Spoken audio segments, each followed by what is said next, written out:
I, for one, love MJF versus everybody.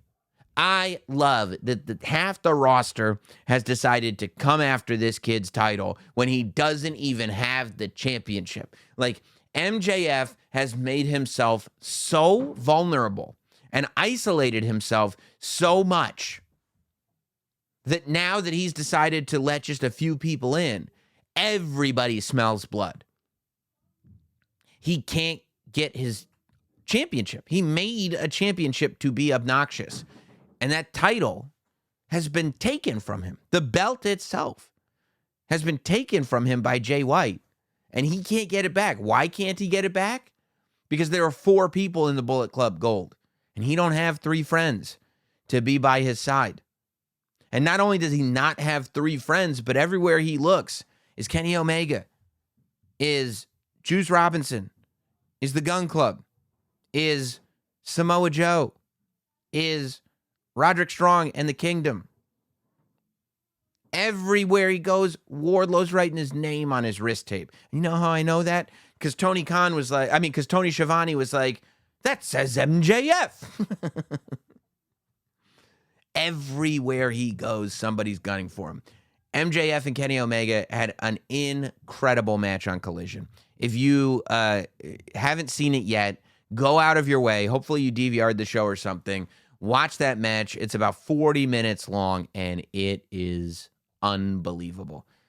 MJF does some stuff where he reminds you, just because I don't do stuff doesn't mean I'm not capable of doing stuff. It was really, really something special. I loved that Kenny Omega MJF match, and it really was, I'm sure, a fantasy come to life for MJF to actually do that on a very real level. For Max, it was like everything he could have dreamed of because Kenny brought it. Kenny didn't go half speed for a second. It was awesome. It was an awesome match. But I loved that after the match, they showed not only is Samoa Joe watching, but the Bullet Club Gold is watching. And now we're adding Powerhouse Hobbs to the mix that is watching that and licking his chops. We're going to Dynamite next week, and we've got an 8-man tag, and we don't know who's going to be in MJF's corner.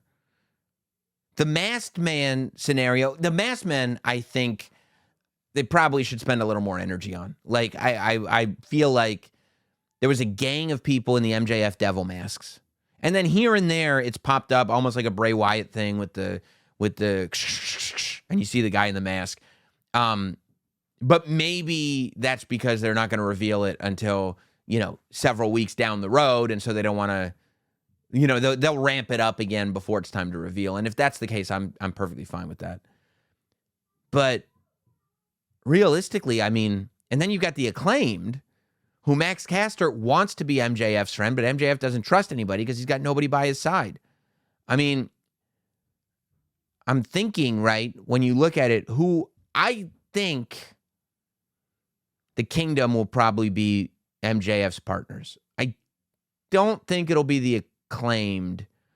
It could be, but I don't think it'll be the Acclaimed only because the Acclaimed are confirmed baby faces. And the only reason to put the Acclaimed with MJF would be if you're going to keep them together.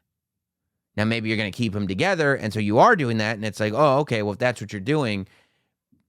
But then you'd have to take out the Acclaimed because the money here is MJF not having anybody to have his back. So that's why, like, if he were truly going to have somebody to finally have his back, then the Acclaimed are the obvious choice. But going into Full Gear, like this whole thing, I think revolves around the fact that nobody has his back. So it's going to make it extremely compelling when Adam Cole finally returns. Because when Adam Cole finally returns, he either needs to have MJF's back or it's time to turn on MJF, right? If MJF already has people that have his back, I think the Acclaimed thing can be down the road. What I truly want to see, now that Samoa Joe has entered it into the equation, because Samoa Joe, you go to an AEW show, you watch an AEW show on TV, there is nobody that captures an audience quite like modern era Samoa Joe. And Samoa Joe has always done that. He's always been just this low-key, extraordinary talent. But he hasn't, missed a beat. And if anything, he's gained steps. This guy is unreal. And I think that's something that they really have to key in on. For me, I would love to see MJF, I'd love to see him team with the Kingdom because he's got no other choice. And then maybe they beat Bullet Club Gold, but then the Kingdom turns on MJF, right? Or maybe they lose to Bullet Club Gold and then they turn on MJF. But regardless, they turn on MJF. And then maybe the mask guys show up to chase out the Kingdom, but MJF looks confused by the mask guys. I don't know who you guys are. And so now MJF has no choice but to get Samoa Joe to help him out. And maybe that doesn't happen until after Full Gear. But I want MJF to take Samoa Joe up on his offer. Because I love the idea of spending several weeks with Samoa Joe being the best bodyguard that money can buy. As loyal as anybody can be. Nobody puts a finger on MJF because Samoa Joe won't allow it to be so. And then that all culminates with MJF now having to give Samoa Joe one more shot. And you realize that Samoa Joe's loyalties have been what he has said they've been from the beginning, which is a total business dealing. It's not that it's a ruse. It's not that he was ever lying. It's that he is so good at his business that he made you believe you had the most loyal companion that money could buy, but that's what you had.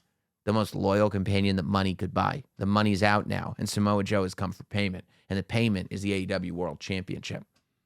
I love that story. And if you're going to be doing more pay-per-views, if you're AEW and you're doing more pay-per-views a month, you got to have stuff like that. So hopefully it'll go somewhere there. Just because the idea of having a mafia